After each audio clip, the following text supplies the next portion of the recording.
Hey everyone, thank you so much for coming back to On Purpose, the #1 health podcast in the world. I'm so grateful that all of you are taking out time to invest in your health and well-being. You could be anywhere in the world right now, but you're either listening to this or watching this, whether you're walking your dog, you're commuting to or from work, or maybe you're at work, maybe you're taking a break, or maybe you're at the gym. Wherever you are, thank you. Thank you so much for investing in your education over entertainment, but we're going to make this really fun too. And today's guest is someone I'm so grateful and honored to be sitting next to. This lady, just to let you know, she changed my life 3 years ago. So you can only imagine what an important moment this is for me. But she's someone who needs no introduction. She's the founder of the Huffington Post. She's the CEO and founder of Thrive Global and one of the most influential people in the media and world today. Her name is Arianna Huffington. Arianna, thank you so much for doing this, honestly. Thank you, Jay. I'm so happy to be here with you. Really, I've been looking forward to it all week. I'm so grateful, honestly, because we're sitting inside Thrive Global right now in New York. These are your brand new offices. They're absolutely beautiful. Thank you. Your team is amazing as always. And you've opened this up as our home and made us feel so comfortable. Anytime. But so today I've got so many things I want to dive into. I feel that you're the thought leader the world really needs today. And I'm so grateful that you've taken it upon yourself to make your mission to help people thrive all across the world. And I want to go back to your book that you called Thrive. It's a book that I believed when I read it, I just felt, I was like, I can't believe someone's actually put this all into words. I connected so deeply with it. And my big question, which I want to start off with, is today, how can our listeners redefine success for themselves? What does it mean to go through that process that you so beautifully outline? Because today we're bombarded by so many definitions of success. How did you start that process and how can our listeners do that? Well, thank you for starting with the most important question, which was the question I try to address with Thrive the book and that we are working on with Thrive the company. And basically, you know, you and I love reading philosophy, whether it's the Greeks, the Vedas, the Stoic philosophers. And the bottom line is that what is the good life is a constant priority for philosophers, trying to define the good life. What happened in our modern culture is that we shrunk down the definition of the good life to success. And we shrunk the definition of success down to 2 metrics, money and status/power. And that's like trying to sit on a 2-legged stool. Sooner or later, you fall off. Yes. So what we're trying to teach here at Thrive and what I'd love everybody listening and watching to take home is to redefine success, to include a 3rd metric. Nothing wrong with the first 2. But the 3rd is what completes our purpose, and it includes well-being, you know, prioritizing our health and well-being, wisdom. I love your mission of making wisdom viral. Wonder, you know, a sense of wonder about the universe, the mystery of life, and giving back. That's something that you chronicle so often in your work. So for me, that's what's a complete life. And so anytime you integrate any of these into your daily life, you're getting closer to a fuller definition of the good life. Yeah, I love that. I absolutely love that. And I think that's so clear. And it's such a great direction for people because we can almost look at that and be like, okay, where am I struggling? Yes. Right? It's like we can look at that and say, okay, which leg of that stool is missing in my life? And it becomes a focus area. Now, when I do see that though, sometimes some people may think, well, that's a lot of things to juggle. And maybe I'm working really hard and I'm really ambitious. And that means I'm sacrificing sleep and my health is falling apart. How have you found, or what are your beliefs around real balance in the striving for making an impact, in the striving for wanting to make a difference? How do we also take care of all of those juggling balls? It feels like there's a lot. There is a lot. And I think the only way is through micro steps. At Thrive, we talk about small, daily, incremental steps that are not hard. We just need to make sure we take one step at a time. So whatever it is you want to focus on, let's say you want to focus on improving your sleep because you have actually read the science and the data, and you know that when you improve your sleep, you actually improve your performance. So even if you didn't care about your health and you just care about your performance, just look at elite athletes. There's no way Tom Brady would go to a Super Bowl sleep deprived. Yeah. Because he knows if he wants peak performance, he needs to get enough sleep, eat right, have recovery time as well as training time. So that's really what I've forgotten. So let me give you one of my favorite sleep micro steps. We have over 700, but I love the fact that you are focusing on making our conversation actionable for people. So my favorite macro step is pick a time at the end of your day that you actually declare the end of your working day. Because the truth is that there is no end to our working day. The truth is that we could all spend the whole night clearing our inboxes or catching up with work in our always-on world. So you have to declare an arbitrary end. And because human beings learn through ritual, you mark that end by turning off your phone and gently escorting it out of your bedroom. I love that. It's small but key. Not sleeping with your phone. Are you sleeping with your phone? No, I don't sleep with my phone. Amazing. It's absolutely essential because if you sleep with your phone, if you wake up in the middle of the night and you can't go right back to sleep, you are going to be tempted to pick it up and scroll through Instagram or answer some text. And it's much harder to go to sleep and have a deep, really recharging sleep. Absolutely. Yeah, when I first trained myself to do that, I used to lock all my devices in my car outside. So I used to literally go and put my phone, my laptop, everything, because I wanted to train myself out of the habit.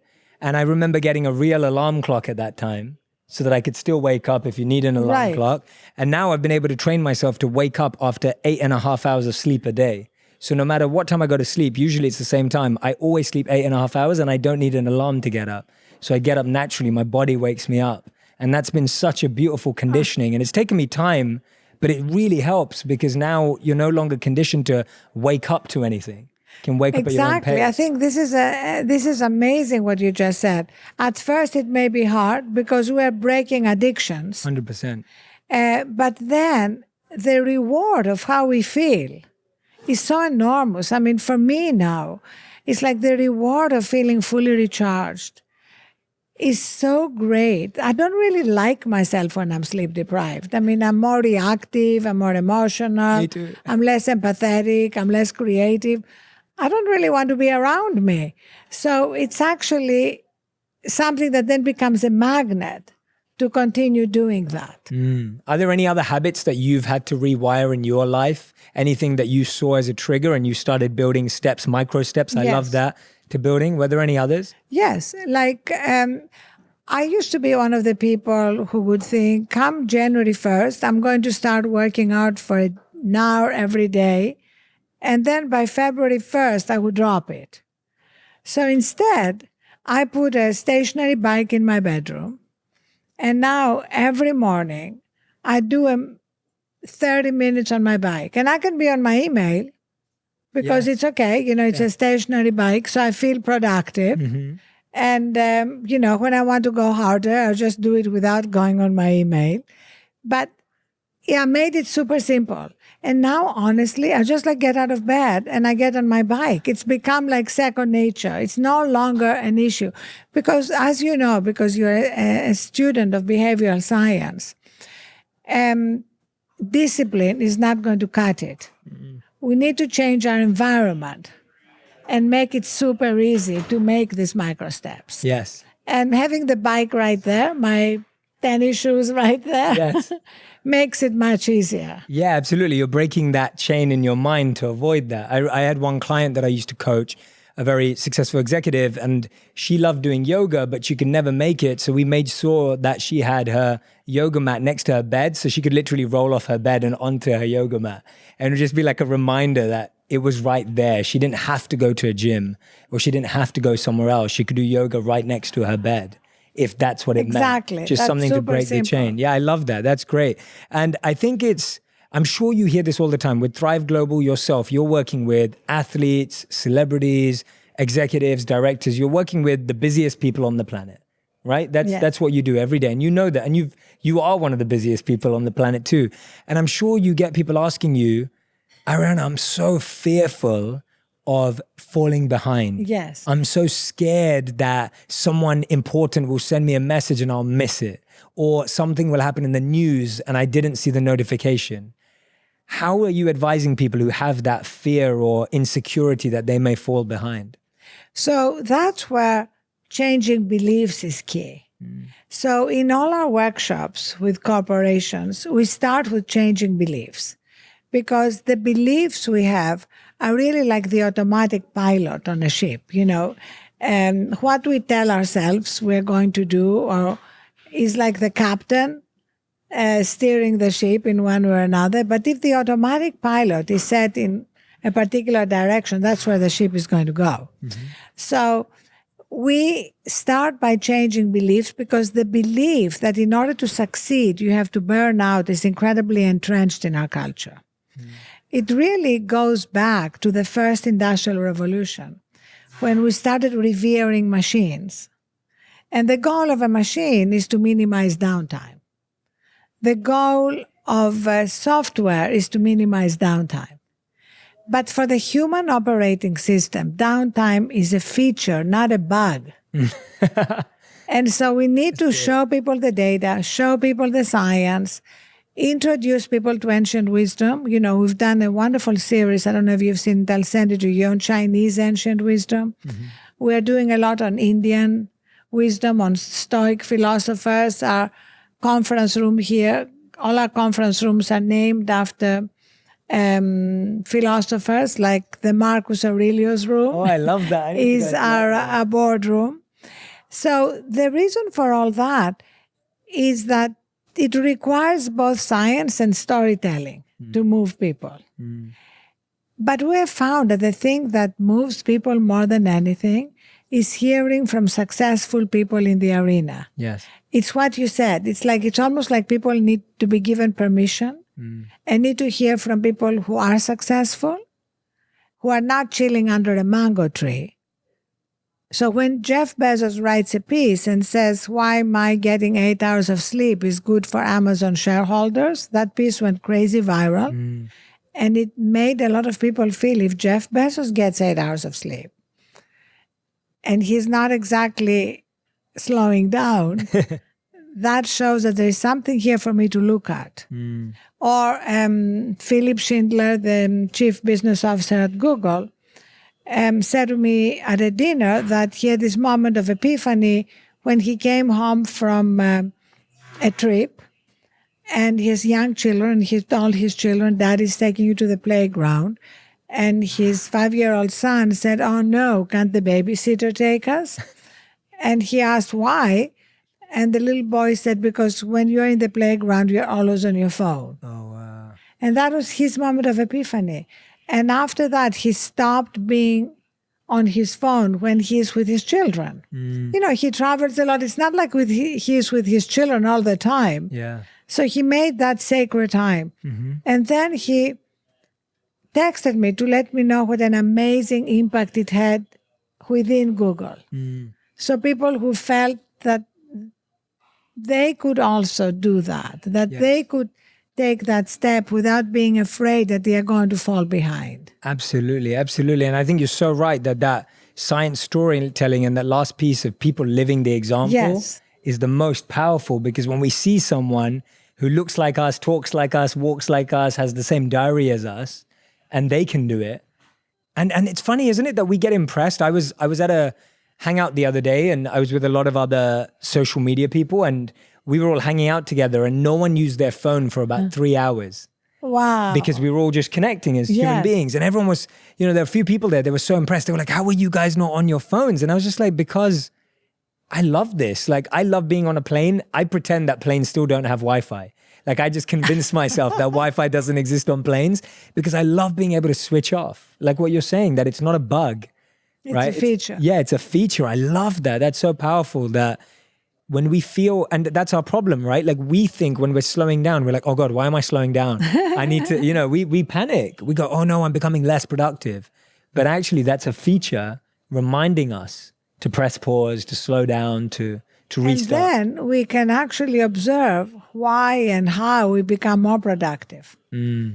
I've literally traveled all over the world. And one of my favorite parts about it is interacting with different cultures, learning about locals. But one of the biggest mistakes I've made is never learning the language. I've always wanted to challenge myself to learn to speak another language like Spanish. But to be honest, I just kept putting it off because I felt like I was too late to the game and I wouldn't have enough time to actually master it.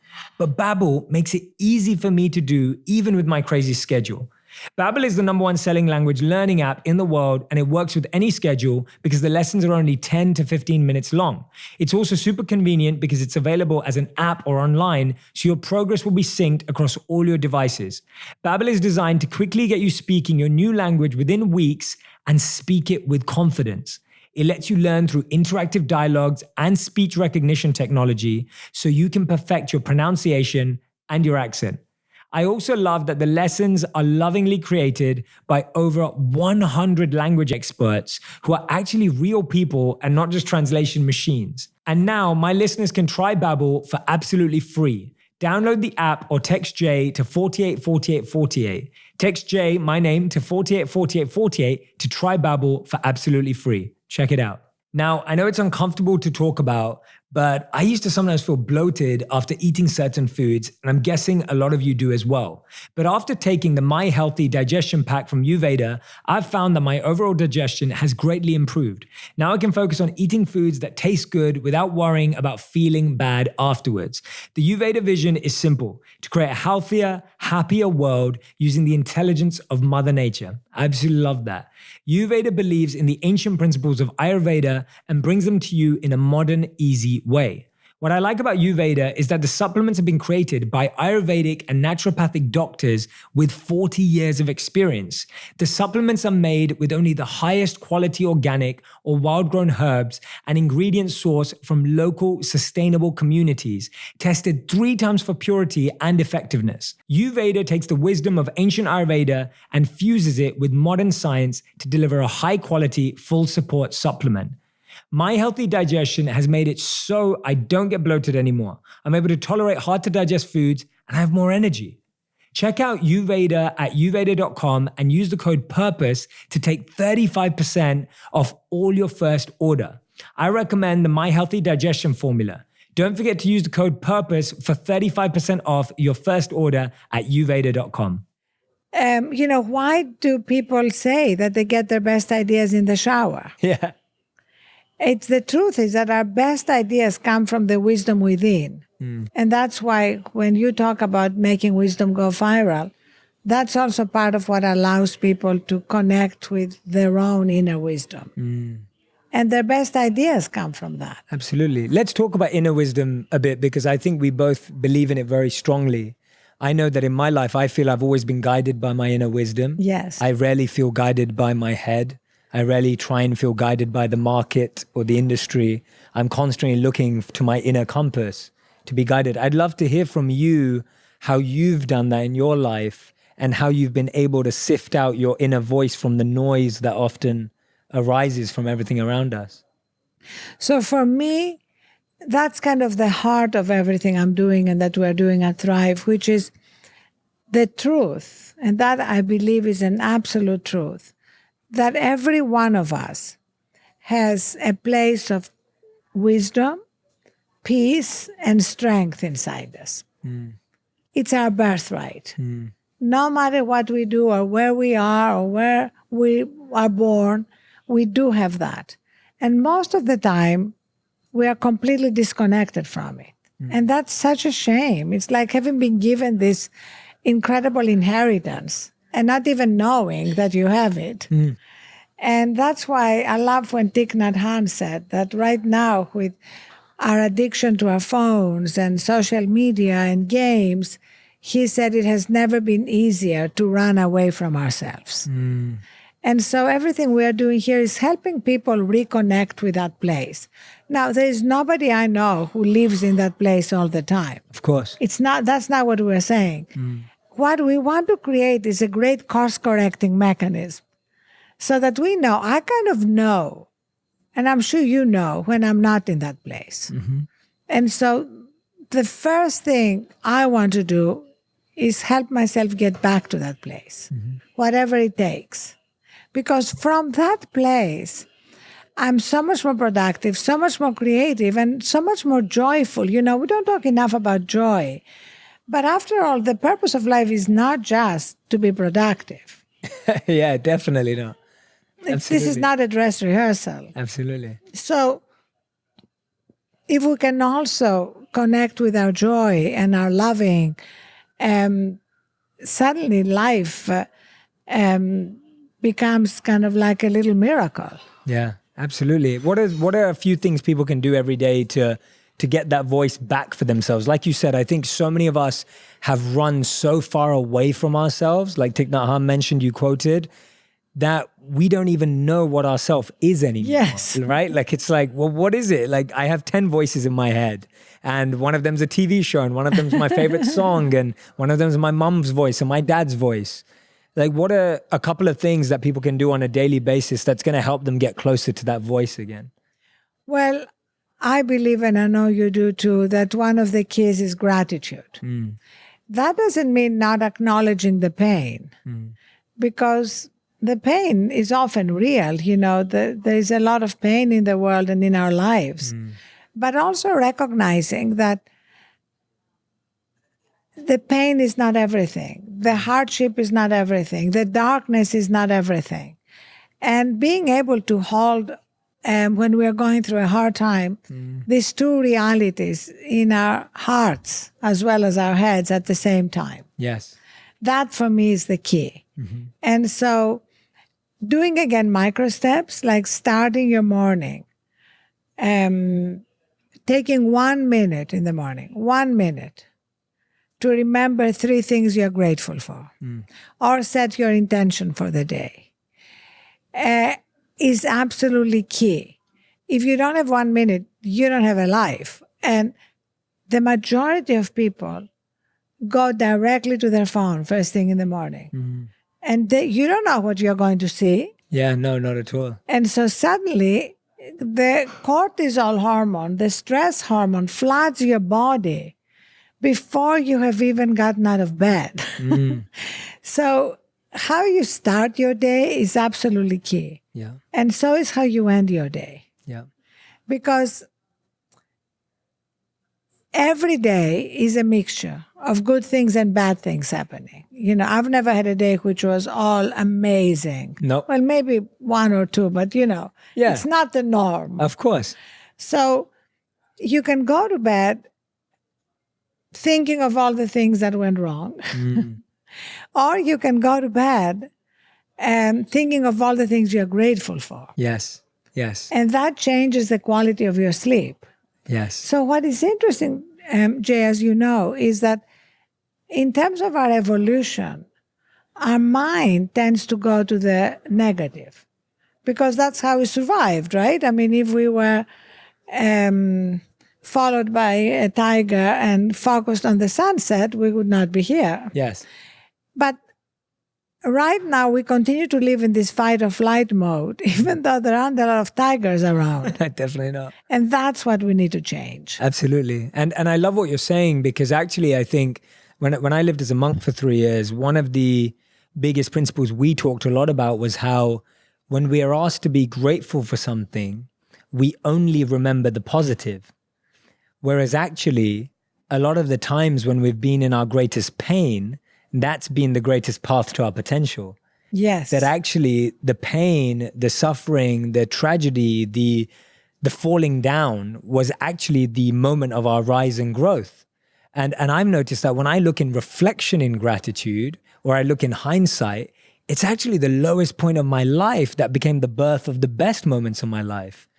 And it's so easy to forget that. But now, and so now when I'm going through painful moments, I'm always saying to myself, don't judge this moment as painful. Don't judge the moment, because this could be the moment that leads to the next best thing that happens to you. And so becoming grateful in that pain too. Absolutely. Right? Completely agree with that. It's like the Leonard Cohen song, that the light comes in through the cracks. Yes. Exactly, yes. And I know that from my life, when I look back, I remember one of the most painful moments in my life was when I was very much in love with this brilliant writer in London. And we were together for 7 years. By now I was 30 and I really, really wanted to have children. And he was clear he didn't want to have children. He only wanted to have cats. And so I had to make this tough decision. I could stay with him, but then I wouldn't have children. Or if I wanted to fulfill that dream, I would have to leave him. Yeah. And it was an incredible moment of heartbreak. I really left London and moved to New York to put the kind of the ocean behind us.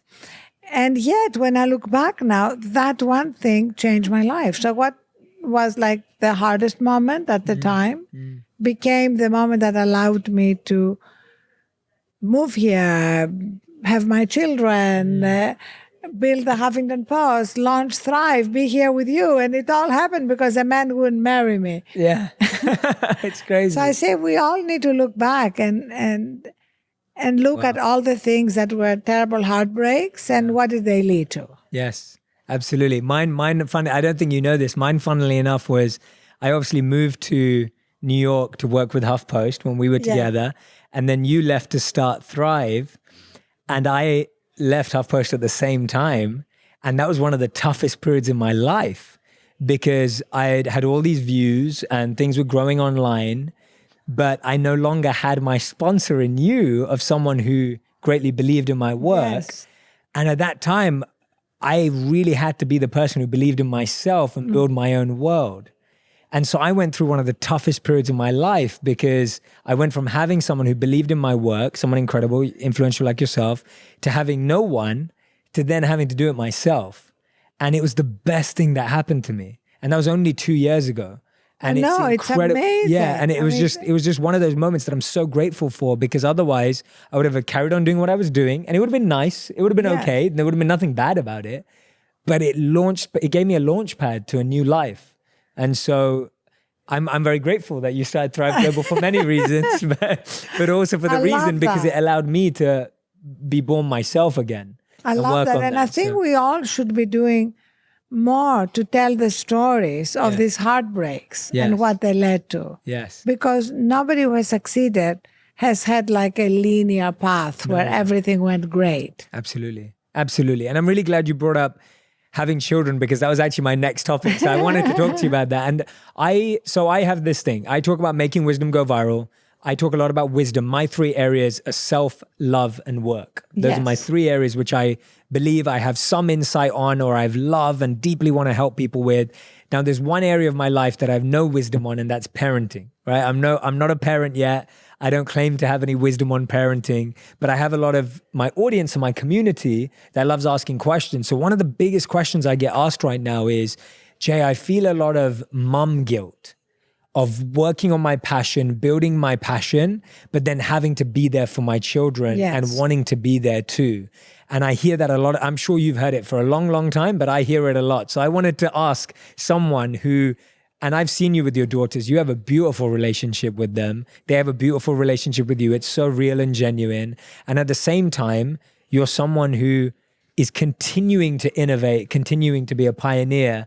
How have you not mastered that? Because I know you won't even say you've done that, but how have you managed that? And how have you continued to live your passion, build your passion, impact lives, and maintain a real bond with your children? Well, first of all, the mom guilt is kind of pretty much universal. Yeah. And I really feel sometimes that they take the baby out and they put the guilt in. That's how universal it is.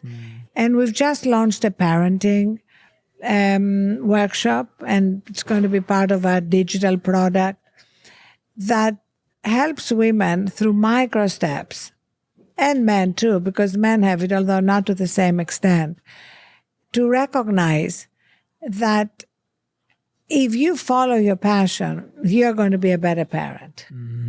Because if you think that by not following your passion, I mean, first of all, for most people in the world, it's not even a choice because people work, they need to make a living.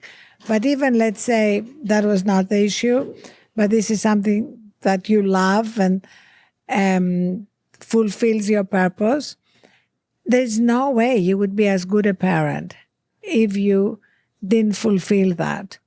And also, I find that what matters most is when you are with your children to be fully there. I think the worst thing that we do as parents is multitasking. Yes. The idea that I'm with my child, I'm having dinner or I'm helping with their homework and I'm surreptitiously looking at my phone. Yes. That's the thing that is really painful for the child. I mean, children take this signs to heart, but also being able to allow yourself to be fully present, whether it's with your child or at work. And when the guilt comes, recognizing it's not the truth. I call it's the obnoxious roommate living in my head. Yeah. That voice of self-doubt, questioning, that doesn't allow us to be fully present. And for me, my daughters know that however busy they are, they come first. Yeah. So if they need me, I will drop anything to be with them. That's what really matters to children, that sense of unconditional loving. Yeah. What I love about what I'm hearing from you as a future father is that when I have kids, I really believe that because I'm getting to do what I love every day and I'm passionate about it, I'm going to have that energy cascade onto my children. They're going to experience my joy. But if I was to give all this up, and even if I was with them 24/7, I would probably drive them mad because I wouldn't have anything to give them. Like, what am I going to offer them? And so I love that. And so even if you're a parent out there and you're listening right now, and it's not about changing your career or doing your passion, it could just be doing your hobby once a week, taking a mum's night once a week, hanging out with your friends once a week, whatever you need to refuel, your kids are going to feel that energy. That's the key, whatever you need to refuel. Because when we're not refueled and we give from a place of being empty and depleted, it's not real giving. I mean, we all have to do it and we all had to do it, but giving from our overflow is just amazing. Yeah, absolutely. Giving from our overflow. That's exactly it. And if we're not overflowing, then we are just giving from our half-filled cup. Yes. Or our quarter-filled cup. And that's or our empty cup. Or our empty cup. And that's why we're feeling drained and dried up. So what I really want to understand is, how have you changed what you do to refuel over the years? Yes. So from the moment when you were building a company through to now, I want to know that, because I also think that a lot of people's methods for refueling change over time. And we get scared when our methods change. So when you were in your teens, you used to go and party. And when you're in your 30s, I know, or 40s, some people are still trying to do the same thing to refuel as they were, and it doesn't work the same, or it doesn't feel the same. So how have yours changed? Well, that's part of being connected with ourselves and getting the signs. I mean, I was blessed to have an amazing mother who was very connected with her own wisdom and ancient wisdom. And even though she never went to college, she was self-taught. And she taught my sister and me to meditate when I was 13. And I didn't do it consistently at the beginning, but it definitely was an incredible gift. So I bought into the delusion that the only way to succeed is to be always on, to sacrifice my own health and well-being, which is absurd. We claim to be data-driven. The data is so clear. That's not what works. I mean, look at the founder myth. Over 3/4 of startups fail. So there's something wrong about the assumption that you have to be always on to succeed. Look at Elon Musk. I mean, he's a brilliant visionary. But what he's doing by exhausting himself and tweeting in the middle of the night things that are not true about taking his company private, leading to SEC investigations, having to step down as chairman, paying a $20 million fine. How can this be good? for the company you are building. So whatever it is that we are all doing, finding our own ways to refuel is key. For me, the foundation of my refueling became sleep. I even wrote a book, as you know, The Sleep Revolution. It's a great book. It's a great with book. all the latest science about why it is so essential, because sleep is not optional. It's an incredibly active time for the brain. It's the only time when the brain can clean up all the accumulated toxins from the day. And it is essential to our health and to our cognitive performance. So that's my number one thing. My number two thing that we teach a lot here is the recognition that it takes 1 minute to course correct from stress. It's not like a long time, but you need to do it every time you feel you're stressed out. So we are launching a behavior change platform, and this product is at the heart of it, to help people when they are stressed to get a recommendation for a micro step. And the micro step can be as small as closing your eyes here, or even not closing your eyes if you're in a public space and you don't want to, and consciously focusing on your breathing. Literally, I mean, I did a 1 minute meditation at Dreamforce. When you sat on the cloud. I love sat that. on the cloud, and I just put it on my Instagram a couple of days ago, because it is so simple.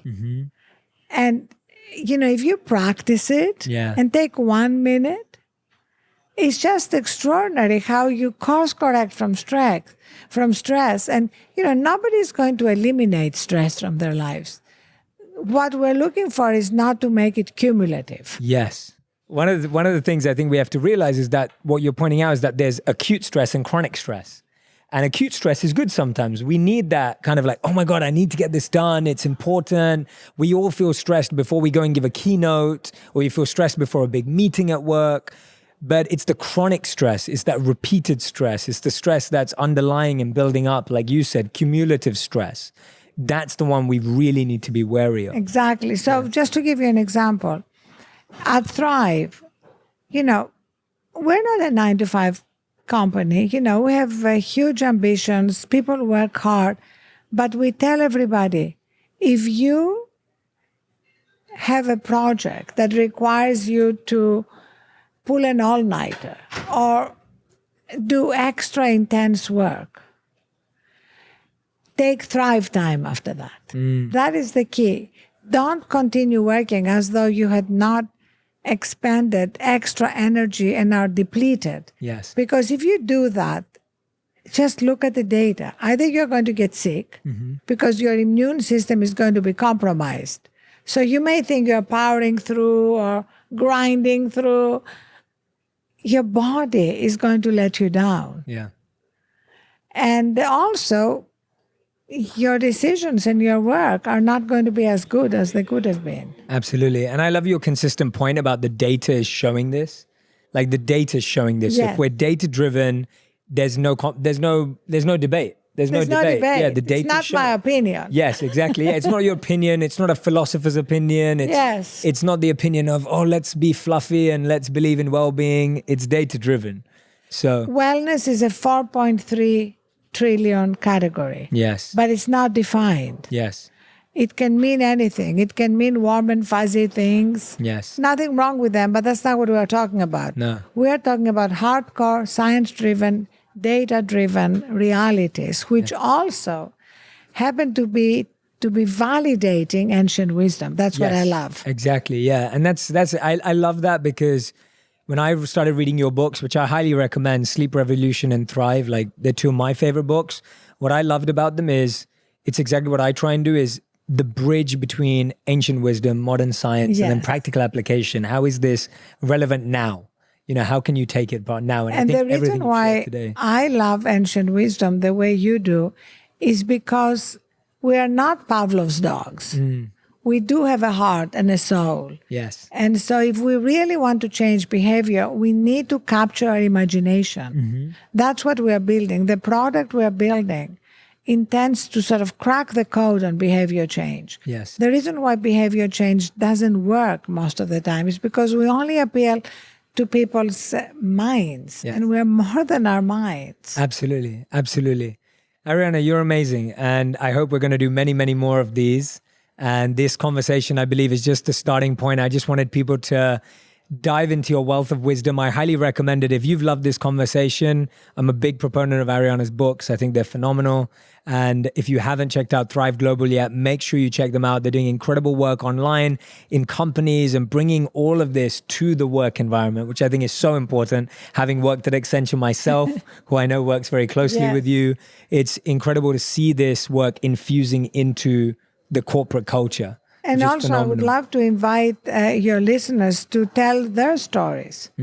AH@thriveglobal.com is my email. Send it to me and we'll give you a password and you can post them on Jay's channels and on Thrive Global. The question is, how can we accelerate the distribution of these ideas? Oh, I love that. That's awesome. So, Arianna, we end every podcast with what I call the final five. These are the final five rapid fire Great. answer. It can either be a 1-word, 3-word, or 1-sentence answer. No more than that. Okay. So I'm being a bit lenient, but this is it. It's easy for you. What's the first thing you do when you wake up? The first thing I do when I wake up is focus on my breath and 3 things I'm grateful for. Me too. I love that. What's the last thing you do before you go to bed? The last thing is, again, focus on my breath and 3 things I'm grateful for. I love it. If I went through your phone, whose number would I want to steal? I think you would want to steal Bill Maher's number. Okay. Why? Because he's such a truth teller. I don't agree with everything, but I love him. He and I have been friends forever. And also because he's unbelievably private, so it's a very hard number to get. I like it. Awesome. I'm going to have to try and grab your phone later. What's the most used app on your phone?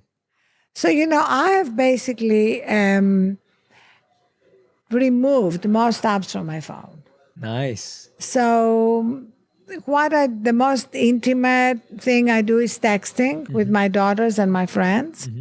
And of course, I'm obsessed with our Thrive app. Yes. Because I integrate in my life all the micro steps that are fed to me, but also because I'm a big believer in constantly iterating and improving it. Yes. So I'm giving constant feedback. So I use it for myself, but I also use it as a tool to keep improving it. Awesome. And question 5 of the final 5 is, what do you consider your biggest accomplishment so far?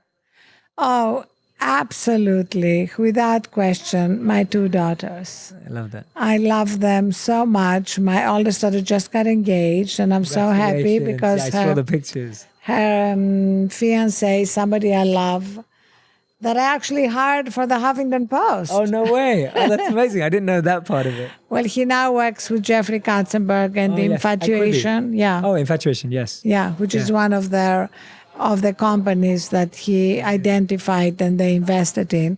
But anyway, I love them. We are very close. I feel very blessed to be as close to them. And I can't wait to become a grandmother, Jay. Amazing. I love it. Well, Arianna, thank you so much for taking this time. Thank you for opening up your office.